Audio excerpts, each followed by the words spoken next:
الله وعلى آله وصحبه ومن والاه أما بعد.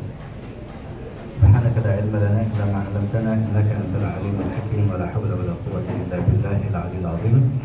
رب اشرح لي صدري ويسر لي أمري واحلل عقدة من لساني يفقهوا قولي آمين يا رب العالمين. اللهم كما وفقت أهل الخير للخير وأعنتهم عليه ووفقنا وإياكم جميعا للخير وأعنا عليه برحمتك يا أرحم الراحمين ويا أكرم الأكرمين والحمد لله رب العالمين. Hadirin rahimakumullah dan hadirat yang saya muliakan, yang saya hormati, Haji Ustaz Ahmad Ramli, semoga Allah Subhanahu wa taala senantiasa memberikan kepada beliau keberkahan sebagaimana kita peroleh berkah pada malam hari ini. Diberikan kesehatan, kembali ke tanah air dalam keadaan penuh dilindungi Allah Subhanahu wa taala. Amin ya rabbal alamin. Tadi yang sudah disampaikan cukup banyak bagi kita manfaat, namun karena imtithal al-amr fakir dipaksa dengan halus. Tapi insya Allah pada malam hari ini kita bangun dari tempat ini, Allah berikan berkah kepada kita. Tidak banyak yang akan fakir sampaikan, hanya ada beberapa hal, hanya dua saja. Yang pertama, saya teringat sebuah hadis Nabi kita Muhammad SAW yang mengajak bagi para pemuda muslimin yang sudah mendapat kemampuan untuk bisa menikah untuk segera mempercepat proses tersebut. Sebab ada beberapa hal yang jika disegerakan itu sunnah, walaupun secara umum segala yang sifatnya tergesa-gesa itu tidak bagus. Kalau ajalah itu minasyaitan, tergesa-gesa itu dari syaitan. Namun ada beberapa hal yang malah dianjurkan dan disunahkan. Seperti seseorang yang sudah siap mampu untuk nikah, maka segera dia mencari jodoh yang solehah, atau wanita yang solehah sudah siap untuk bisa berumah tangga, segera dicarikan jodoh yang soleh. Maka ini hal yang dianjurkan untuk segera dilaksanakan. Namun makna segera ini beliau SAW mengajarkan kepada kita para pemuda untuk tetap yakin kepada Allah akan makna materi. Biasanya pemuda itu kalau tak kumpul semua dari hasil kerjanya, dia tak berani nikah. Berarti ukuran nikah dilihat dari materinya. Tidak. Nabi kita Muhammad SAW punya teori terbalik. Kalau kita tabung-tabung baru berani nikah, ya. Tapi kalau Rasul SAW terbalik teorinya, tak seperti kita. Kenapa? Karena Allah SWT sudah berikan janjinya di dalam Al-Quran. Ketika Sang Ar-Razzaq yang menciptakan, membagi, mengatur rezeki sudah memberikan jaminan kepada hal yang seperti ini, maka Rasulullah SAW ikuti teori Allah. Beliau bersabda dalam hadisnya, iltamisur rizqa bin nikah, carilah rezeki bin nikah, dengan nikah. Bukan nikah kerja dulu baru nikah, tidak. Tapi Rasul kalau ingin orang dapat rezeki, nikah. Iltamisur rizqa bin nikah, carilah rezeki dengan. Kenapa bisa demikian? Allah Subhanahu wa taala ketika perintahkan kita untuk menikah dalam firman-Nya, wa ankihul ayyama minkum was-salihin min ibadikum wa imaikum. Apa kata Allah? Iyakunu fuqara'a yughnihimullahu min fadlihi wallahu wasi'un alim. Di situ ada ayat di mana Allah berfirman, iyakunu fuqara, apabila mereka ketika melangsungkan pernikahan setelah menanamkan niat yang baik dalam kondisi fakir. Fakir ini di dalam istilah syariat orang yang punya pekerjaan tetapi penghasilannya tak cukup, itu disebut fakir. Tak cukup untuk kebutuhan satu harinya. Berarti kalau tambah satu anggota istri tambah kurang? Tidak. Allah akan tambah rezekinya, akan sempurnakan hasilnya yang semestinya sehari kurang jadi cukup. Kenapa? Karena Allah berfirman, iyakunu fuqara, ketika mereka dalam keadaan kondisi fakir, yughnihimullah, maka Allah akan kayakan mereka. Dengan apa? Dengan pekerjaan mereka? Tidak. Dengan capek ikhtiar usaha? Bukan. Min fadli, dari keutamaan Allah. Sebab Allah yang kasih rezeki. Makanya kalau kita sudah siap diberi kemudahan, jangan kita tawakal dengan rezeki. Salah. Kita tawakal yang ciptakan rezeki, maka Allah akan segera mudahkan dan berkahi rezeki tadi. Ini jadi bagi pemuda yang memperlambat dirinya, maka diperbarui yakinnya sama Allah. Jangan takut, aduh saya nanti mau kasih makan apa, saya mau kasih tinggal di mana. Nah, ini seolah-olah yakinnya orang yang belum mengenal Allah.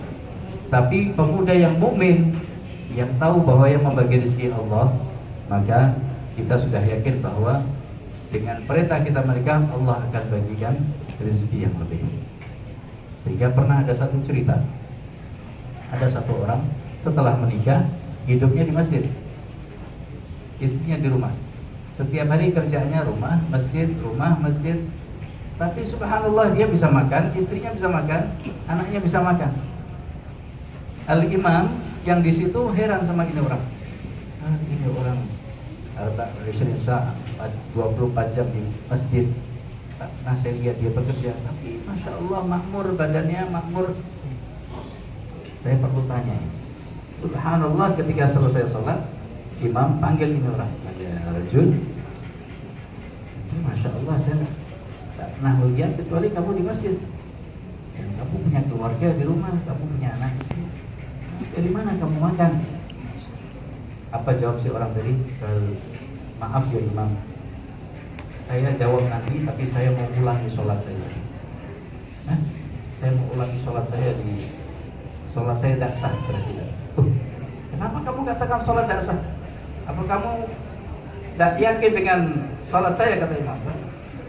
Saya akan ulangi sholat saya karena sholat saya tidak sah berada di belakang orang yang tidak yakin dengan rezekinya Allah.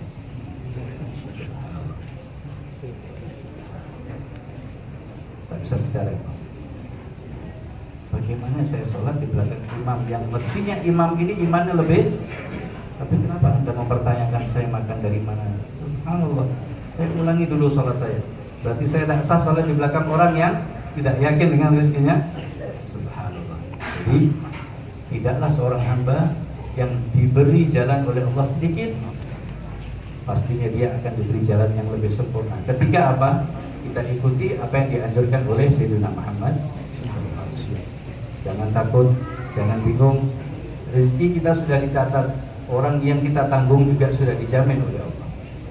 Kalau kita seperti yakinnya burung, di mana Rasul menyebutkan yaghdu khimasan wa yaruhu bitanan.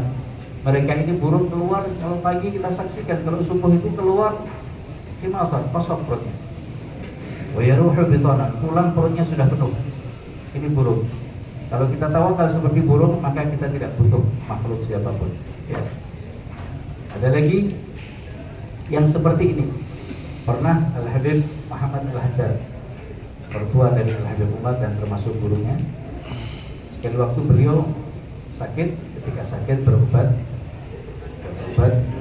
dokter harus bilang atur semuanya, harus minum obat, harus istirahat.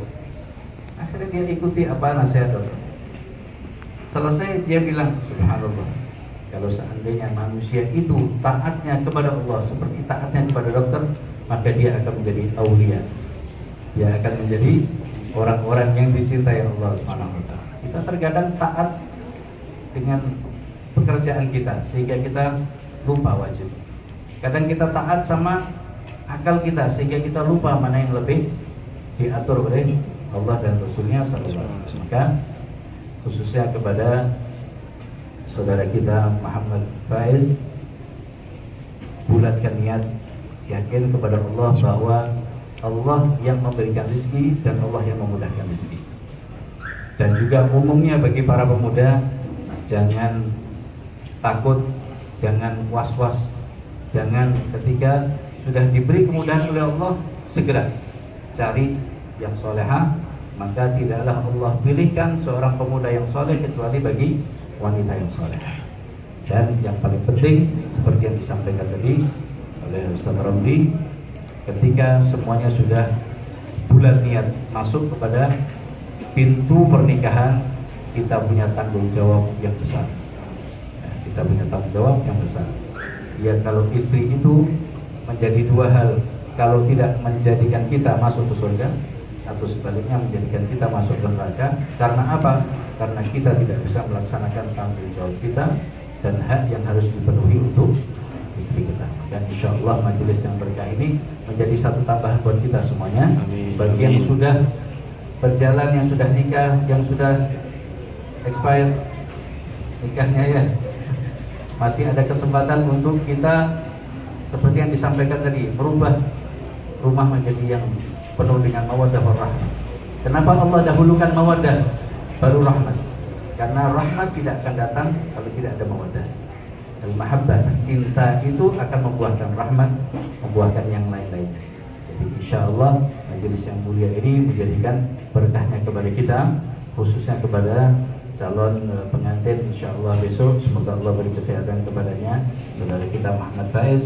Dan bagi kita hadirin dan hadirat yang sudah menikah, mudah-mudahan diberi keadaan yang lebih baik insya Allah, dimakmurkan kehidupan kita, diberkahi rezeki kita, dijadikan kita menjadi pasangan-pasangan yang saleh dan salehah. Anak-anak kita dijadikan anak-anak yang saleh dan salehah, menjadi anak-anak yang kelak bisa membanggakan kita, menyelamatkan kita di hadapan Allah Subhanahu wa taala, dikumpulkan kita di sini dalam rahmatnya, dikumpulkan kita di akhirat di bawah naungan ridha dan maafnya insya Allah, dikumpulkan kita bersama Nabi kita Muhammad sallallahu alaihi wasallam. Allahumma barik lana fi hadzal majalis, ij'alha min ajmal wa min akmal wa min abrakil majalis insyaallah.